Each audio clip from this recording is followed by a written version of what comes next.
Assalamualaikum teman-teman, kembali lagi bersama Ustazah Widya dalam pembelajaran tematik tema 7, subtema 3 tentang indahnya persatuan dan kesatuan di negeriku. Teman-teman, di pembelajaran sebelumnya kita sudah belajar tentang keberagaman budaya dan bahasa yang ada di Indonesia. Nah, pada pembelajaran kali ini kita akan membahas tentang makna persatuan dan kesatuan. Ada yang tahu tidak apa yang dimaksud dengan persatuan dan kesatuan? Nah, persatuan dan kesatuan berasal dari kata satu yang berarti utuh atau tidak terpecah belah. Persatuan dan kesatuan mengandung arti bersatunya macam-macam corak yang beraneka ragam menjadi satu kesatuan yang utuh dan serasi. Sebuah negara akan berdiri kokoh jika masyarakatnya memiliki semangat persatuan dan kesatuan. Persatuan dan kesatuan bangsa Indonesia yang kita rasakan saat ini terjadi dalam proses yang dinamis dan berlangsung lama. Hal ini dikarenakan persatuan dan kesatuan bangsa terbentuk dari proses yang tumbuh dari nilai-nilai sosial budaya masyarakat Indonesia sendiri. Nilai-nilai sosial budaya itu antara lain seperti nilai kekeluargaan dan nilai gotong royong. Kedua nilai itu merupakan sifat-sifat pokok bangsa Indonesia yang dituntun oleh asas kemanusiaan dan kebudayaan. Teman-teman, terdapat 3 makna penting dalam persatuan dan kesatuan bangsa Indonesia, yaitu yang pertama, rasa persatuan dan kesatuan menjalin rasa kebersamaan dan saling melengkapi antara satu dengan yang lain. Yang kedua, menjalin rasa kemanusiaan dan sikap saling toleransi serta rasa harmonis untuk hidup berdampingan. Dan yang ketiga yaitu menjalin rasa persahabatan, kekeluargaan, dan sikap tolong-menolong antar sesama serta sikap nasionalisme. Teman-teman, tahukah kalian contoh sikap yang mencerminkan persatuan dan kesatuan? Ya, salah satu contoh sikap persatuan dan kesatuan yaitu adalah toleransi dalam bermasyarakat. Misalnya, toleransi dalam lingkungan sekolah maupun dalam kehidupan sehari-hari. Toleransi adalah suatu sikap yang saling menghargai kelompok-kelompok atau antar individu dalam masyarakat ataupun dalam lingkup yang lainnya. Toleransi merupakan salah satu sikap terpuji yang harus dimiliki oleh setiap orang. Oleh karena itu, kita harus menerapkan toleransi dalam kehidupan sehari-hari, baik di lingkungan sekolah, rumah, maupun masyarakat. Teman-teman, dalam lingkungan sekolah dibutuhkan adanya toleransi, baik antar kepala sekolah dengan guru, guru dengan guru, kepala sekolah dengan murid, guru dengan murid, maupun murid dengan murid.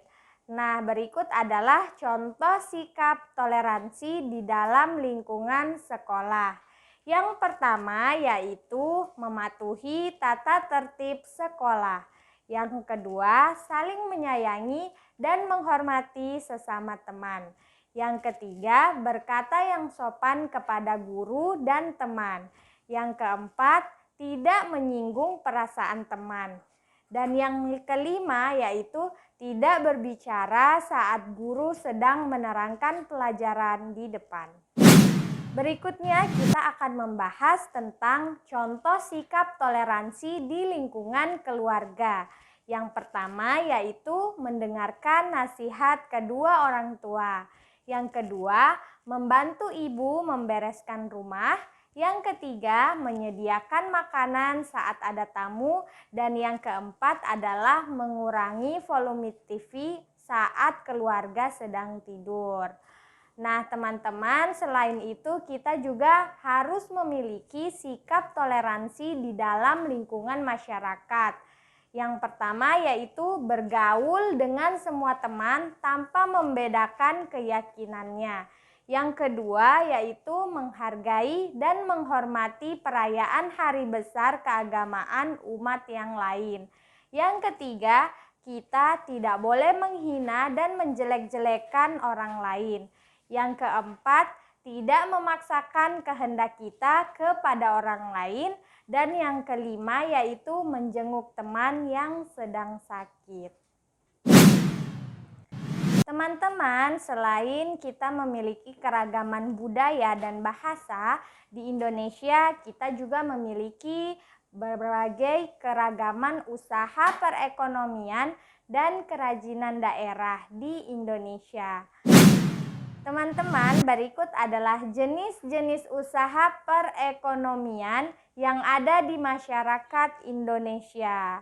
Yang pertama ada pertanian, yang kedua ada perdagangan, yang ketiga ada perikanan, keempat peternakan, kelima pertambangan, dan yang terakhir adalah jasa. Teman-teman, masih ingatkah kalian tentang pembelajaran karya seni tempel? Nah, ada beberapa ya. Di pembelajaran kali ini Ustazah akan mengingatkan kembali tentang beberapa macam dari karya seni tempel. Yang pertama ada kolase. Kolase adalah karya seni rupa dua dimensi yang menggunakan bermacam-macam paduan bahan. Kolase ini dibuat menggunakan bahan-bahan yang masih mentah, yang sifatnya padat atau kering tetapi tidak keras. Nah, sehingga mudah dalam menempelkannya, seperti kain flanel, kain perca, dedaunan, ranting pohon, dan biji-bijian. Yang kedua yaitu montase. Montase adalah suatu karya seni dua dimensi yang dibuat dengan cara menempelkan gambar-gambar yang sudah ada dan dikombinasikan sehingga membentuk suatu gambar yang mempunyai makna atau cerita yang berbeda. Oke, selanjutnya yaitu mozaik. Mozaik adalah karya seni rupa 2 atau 3 dimensi. Mozaik dibuat dengan menggunakan material atau bahan dari kepingan-kepingan yang sengaja dibuat dengan cara dipotong-potong atau sudah dibentuk, sehingga menghasilkan sebuah lukisan. Kepingan benda-benda tersebut dapat berupa kepingan keramik, potongan kaca, daun, kertas, ataupun kayu. Yang keempat yaitu aplikasi. Nah, karya aplikasi yang digunakan dalam membuat karya seni menjahit.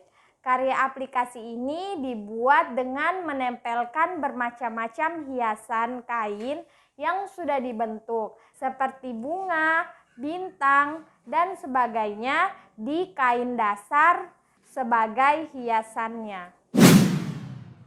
Teman-teman, selanjutnya kita akan membahas tentang macam-macam gaya. Pernahkah kalian melihat benda jatuh? Nah, benda tersebut jatuh menuju permukaan bumi. Coba kalian lihat air terjun di samping.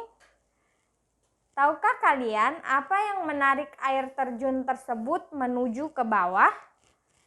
Nah, teman-teman, sesuatu yang menarik benda tersebut adalah gaya tarik bumi atau yang biasa disebut dengan gaya gravitasi.